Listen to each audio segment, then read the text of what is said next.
Indiana Newsdesk is made possible in part by the following: IU Health Southern Indiana physicians, primary care and specialty care providers now accepting new patients in Bloomington and throughout South Central Indiana. siphysicians.org, IU Center for Applied Cybersecurity Research, working to improve cybersecurity and provide policy guidance through partnerships with industry, government, and academia.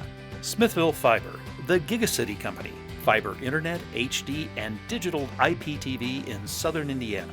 More information at smithville.com. And by WTIU members. Thank you.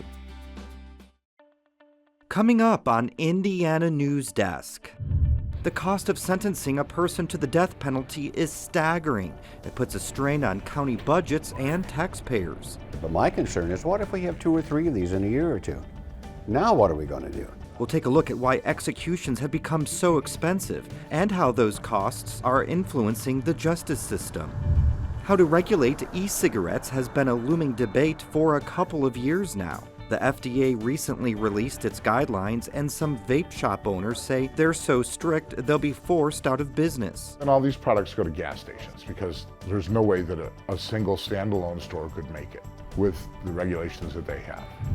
And a visit with students at Vincennes University. They're working on an art project that celebrates the past with a large fiberglass bison.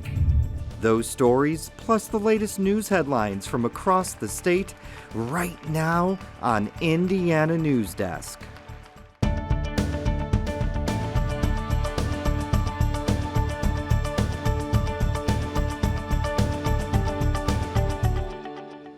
Welcome to Indiana Newsdesk. I'm Joe Wren. When a prosecutor in Indiana decides to pursue the death penalty, taxpayers often end up paying the bill. That could happen in Owen County, where the prosecutor is considering capital punishment for the man accused of raping and killing 1-year-old Shaylin Ammerman. As Barbara Brozier reports, it puts counties in a difficult position where they have to consider emotions and budgets. This garden is Shaylin's garden. The small garden in the corner of Tamara Morgan's yard is filled with statues of angels, a reminder of the little angel she lost earlier this year. Shaylin was probably the most perfect little 1-year-old you could have. Shaylin Ammerman went missing from her grandmother's house in March. Police later found her body in a rural area of Gosport. They arrested family friend Kyle Parker, who police say took Shaylin out of her crib before raping and murdering her. Parker pleaded not guilty to the charges and could go to trial this summer. He just took everything away from me. The case meets state requirements to qualify for the death penalty, but the Owen County prosecutor hasn't decided if he's going that route. At this point, we're not going to make an emotional determination regarding the death penalty or life without parole request. It's a difficult decision to face, one many counties throughout the state have grappled with. More than a decade ago, Park County experienced one of its worst crimes in decades. Chad Cottrell was convicted of killing his wife and 2 stepdaughters at their Rockville home. The graphic crime shocked the small town. I think the emotions were really high, and mainly because we're dealing with children here. Here's someone that apparently just decided one day that he was going to kill these 2 children, and that's what occurred. And so all of a sudden, all the people who have children, everybody who thought they were safe in Park County and comfortable, all of a sudden we're not safe and comfortable anymore. The prosecutor requested the death penalty in that case. According to a Legislative Services Agency report from 2014, death penalty cases cost, on average, 10 times more than life without parole cases. The state will reimburse counties for up to half of the costs, but counties must come up with the rest of the money. There was really no way that Park County could fund that out of their general fund. Our entire budget's between $10 and $12 million. And we knew that this case was going to cost well over $1 million. The Park County Commissioners got legislative approval to enact an income tax increase to pay for the case.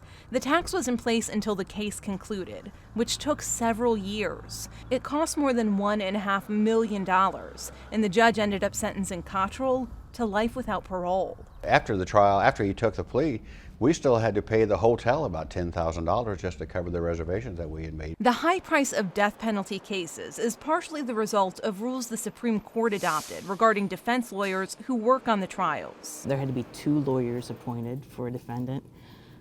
They had to have a certain level of experience and certain, specialized education. And they also had to have their caseloads limited so that, in terms of how many other cases they were trying to handle. And they were paid at an hourly rate. Paula Seitz is the Assistant Executive Director of the Indiana Public Defenders Council and works with defense lawyers who take on those cases. She says the high costs are one reason the state's seen a significant drop in death penalty cases. On average, there have been fewer than 2 death penalty cases filed per year over the past 5 years. People are looking much more carefully at how you spend, our public dollars, our taxpayer dollars, and so you wouldn't pay for a program that was only going to result, that was only going to be 20% effective. Only 1 in 5 cases actually resulting in what you're trying for. There's also another option available for high-level crimes that's cheaper. In 1993, legislators passed a bill allowing prosecutors to seek a life without parole sentence. The concern probably 20 years ago was if this person who's committed this terrible crime doesn't get the death penalty, could they end up committing another crime at some point in the future? If they just had a certain number of years and there's a possibility they would get parole. With life without parole, that's not a possibility, and so I think that's made it easier maybe to resolve some of these cases. Some argue the cost shouldn't be a factor in deciding how to prosecute cases like the one in Owen County, where the family of Shaylin is struggling to cope. On the outside, I may look strong, but on the inside, I'm not. I either go to bed crying or wake up crying or both. The family doesn't care what punishment the prosecutor pursues, because to them, it will never be enough. If they give him death, that's going to be easier than what we have to deal with. For Indiana Newsdesk, I'm Barbara Brozier. There's no specific deadline for the Owen County prosecutor to file paperwork requesting the death penalty, but he said he'll make the decision in the coming months. Kyle Parker could go to trial as early as August. Now for headlines, we go over to Barbara Brozier, who has the latest on this week's top stories. Thanks, Joe. The governor's race is shaping up to be one of the most expensive in history. Mike Pence and his Democratic challenger, John Gregg, have raised a combined $12.7 million for the election since last year. Nearly $4.5 million of that comes from donations from limited liability companies and political action committees that have close ties to corporations and labor unions. It is legal, but it does skirt the state's limits on corporate and union contributions. Both candidates have taken to the airwaves to try and woo voters. As J.D. Gray reports, it's a balancing act between trying to inform voters and not overwhelming them so soon after the state's primary. Both gubernatorial candidates are already starting their television campaigns. Democrat John Gregg's first ad debuted the day after Indiana's primary election. It features Gregg addressing challenges to Indiana's workforce. I believe in hard work and higher take-home pay instead of higher taxes, and in helping those who need and deserve it. Opponent and current Governor Mike Pence released an ad the following day focusing on job creation and the economy. Companies are moving here, expanding here, and building here. Experts say that intensified exposure to political issues and candidates could lead to a marginal increase in voter turnout, and we can expect to see many more ads in the coming months. Well, I think ads are going to be important because up until now, in spite of the fact that some of these are veteran political candidates, still they're introducing themselves all the time and introducing themselves to a general election audience. The general election is nearly 6 months away on November 8th. For Indiana Newsdesk, I'm J.D. Gray.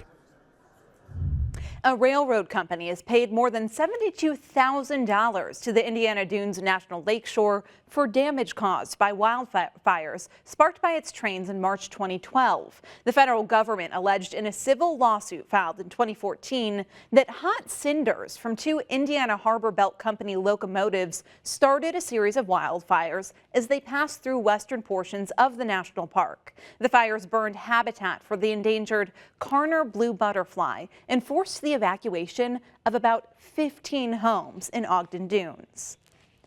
Ball State University has granted tenure to a faculty member who was ordered to stop teaching intelligent design in a science course. In 2013, the president of Ball State University told Professor Eric Heaton intelligent design wasn't an appropriate subject for a science class. Intelligent design holds that certain features of life forms are so complex that they can be best explained by an origin from an intelligent higher power.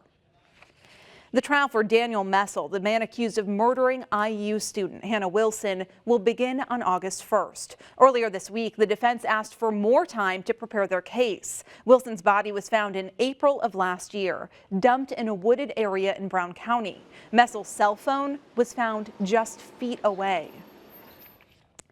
The state is asking for a new judge in its case against IBM, the company charged with overseeing the technological overhaul of the state welfare system. In March, the Indiana Supreme Court overturned Superior Court Judge David Dreyer's decision that IBM didn't owe any damages. The Supreme Court then sent the case back to Judge Dreyer. He again ruled the state was not owed any money. Lawyers for the state want Dreyer pulled from the case so another judge can make that call. An Indianapolis attorney will be the next member of Indiana's Supreme Court. Governor Mike Pence announced Jeffrey Slaughter as his pick for the vacant seat earlier this week. Slaughter previously served as special counsel to the Indiana Attorney General from 1995 to 2001. I'm not replacing Justice Dixon. Nobody can do that. I'm merely succeeding him, but I'll do my best to try to live up to the values of professionalism and civility for which he's so well known. Slaughter's appointment will take effect as soon as he's sworn in. No word on when that could happen. Sergeant Jordan Buckley is back at work in Howard County. Buckley had taken leave after he was shot while serving a warrant in March. Buckley's partner, Deputy Carl Kuntz, was fatally shot during the same encounter. Buckley credits Kuntz with saving his life. After Kuntz's passing, a funeral procession went from Indianapolis all the way to Kokomo. Buckley described the event as something he would be thinking about for the rest of his life. White County is in the process of designating a mandatory distance between a confined animal feeding operation and a body of water. This is the first regulation of its kind in the state. The distance means less animal manure running into water and is set at 1.5 miles. Municipal legislative bodies in White County have until July 12th to approve or deny the rule. Rogers expects it will be adopted without objection. State and federal agencies joined a nonprofit Wednesday to celebrate the completion of a berm built to stop Asian carp from entering Lake Erie. When water levels are high, carp can jump over the divide between the Wabash River Basin and the Great Lakes Basin.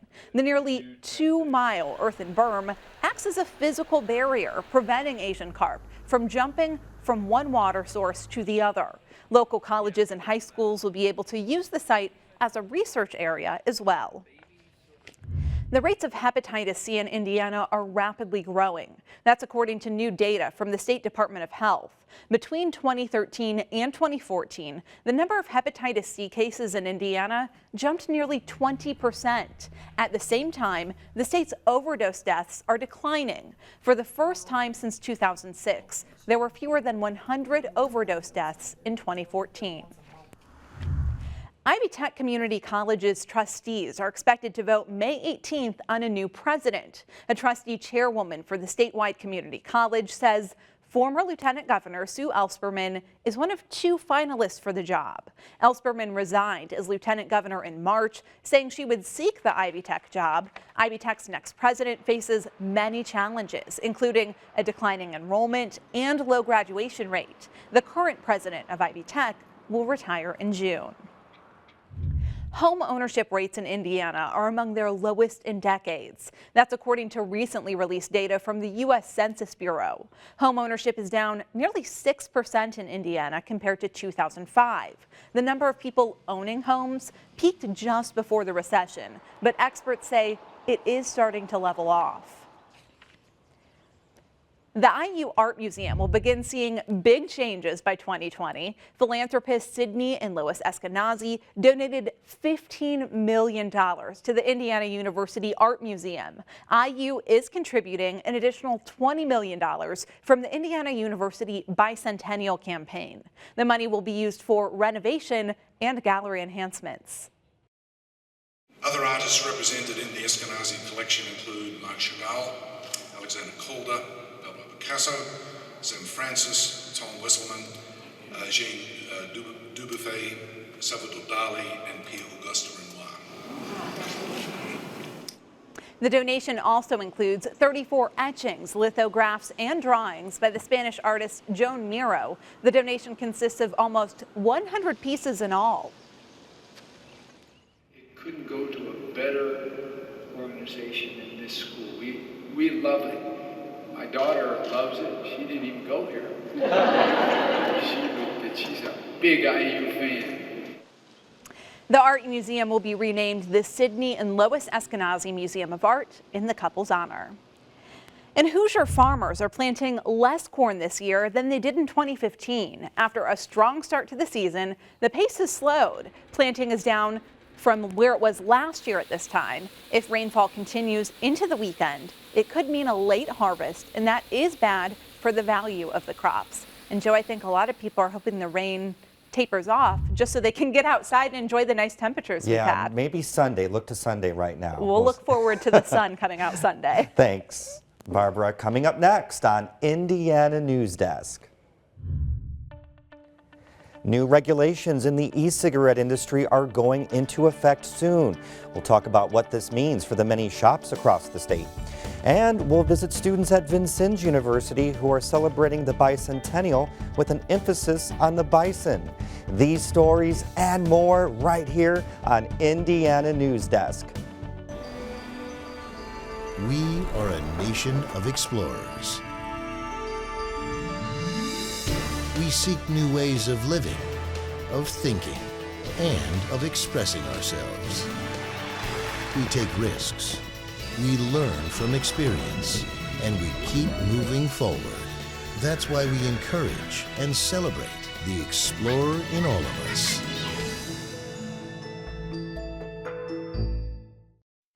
$10,000. 15? 15, you think? 20, 21,000? 600. 20. 18.5. 24. It's at least 40. Look at it. 4,500,000. 650. 20. 650. This textile would be worth about $500,000. $500,000? No way. I knew it. It's just a blanket. Laying on the back of a chair. Well, sir, you have a national treasure. Wow. A national treasure. Congratulations. I can't believe this. Welcome back to Indiana Newsdesk. The e-cigarette industry is pushing back against new regulations the Food and Drug Administration announced last week. For the first time ever, the FDA will regulate e-cigarettes, cigars, and hookah the same way it does traditional tobacco products. That includes rules overseeing the manufacturing, labeling, marketing, and sale of the products. The FDA says it's an important step to maintain public health. But as Barbara Brozier reports, the vaping industry says the rules will cripple their business. When you walk into World of Vapor in Indianapolis, you're greeted by a sweet-smelling haze. Owner Dave Cohn is helping a first-time customer pick out a flavor. The man came in for the same reason most customers do, to kick his smoking habit. That's the only reason I'm here, is really to help folks quit smoking. Cohn and his business partner opened their shop more than 2 years ago after finding success with vaping themselves. The only thing that helped me quit smoking after 30 years was vaping. I tried Chantix, I tried patches, I tried lozenges, I tried everything, the gum. This was the product that worked for me. Cohn sees his business as a way to change people's lives, but he says new FDA regulations will put him out of business. We're going to be closed. We can't continue. Under those guidelines, you can't continue. Vape shops across Indiana are already worried about the potential impact of regulations at the state level, which go into effect in July. Those regulations require manufacturers of e-liquids to apply for permits through the Alcohol and Tobacco Commission and requires them to adhere to a long list of rules about how the e-liquids are made. Some Hoosier vape shops say those rules alone put their futures in jeopardy. The trade organization Hoosier Vapors is actually suing the state on behalf of the vape shop owners. If we're successful with our lawsuit against the state, they'll be able to stay open.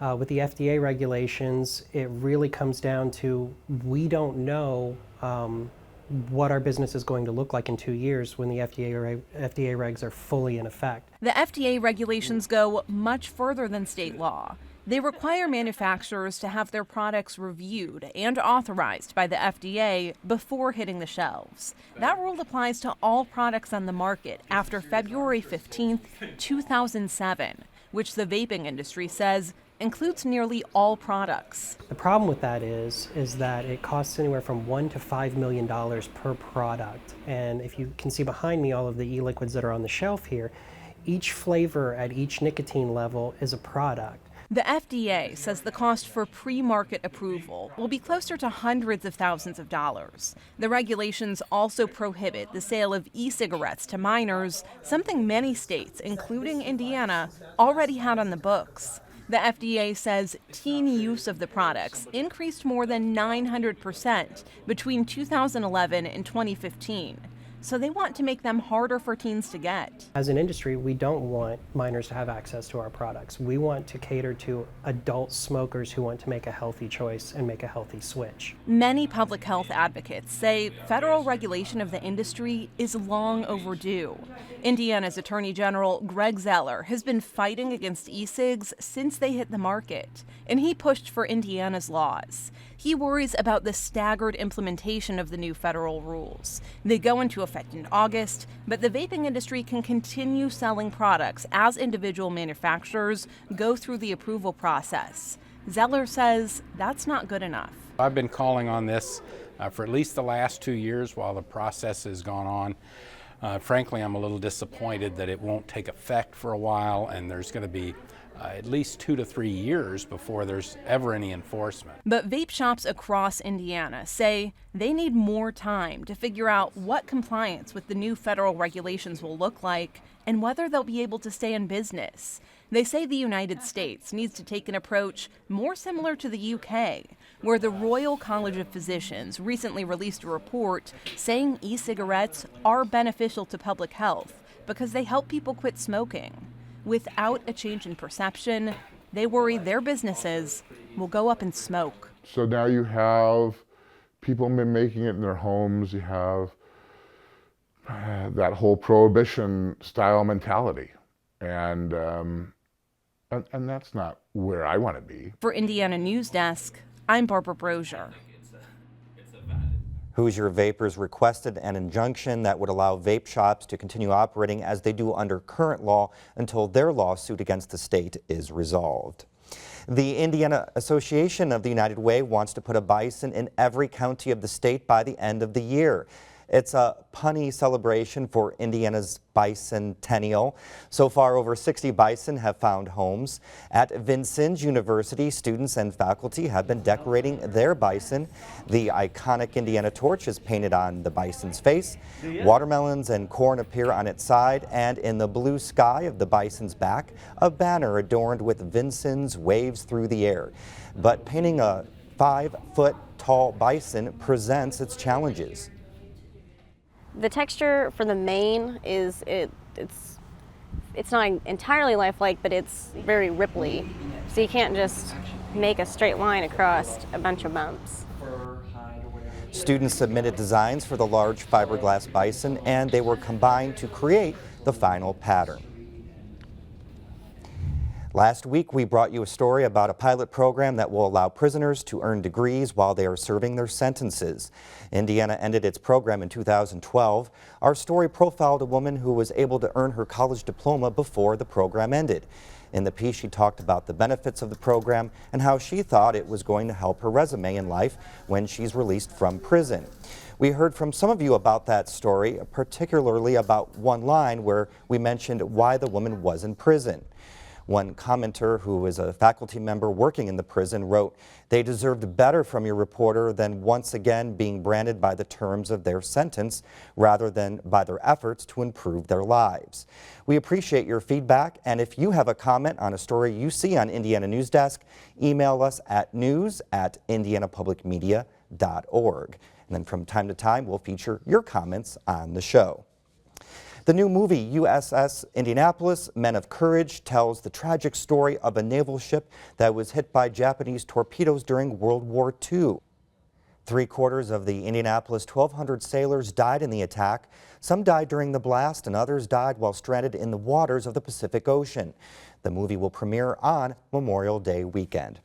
And that's the end of this program, but our work continues online as we cover the news throughout the week at WTIUnews.org. Have a great weekend.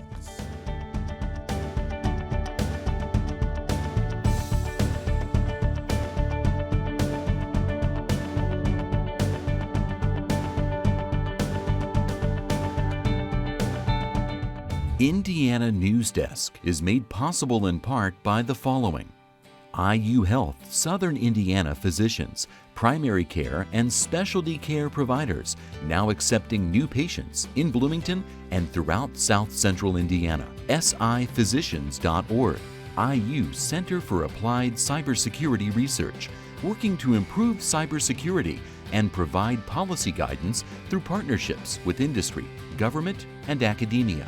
Smithville Fiber, the Gigacity Company, fiber internet, HD, and digital IPTV in Southern Indiana. More information at smithville.com. And by WTIU members. Thank you.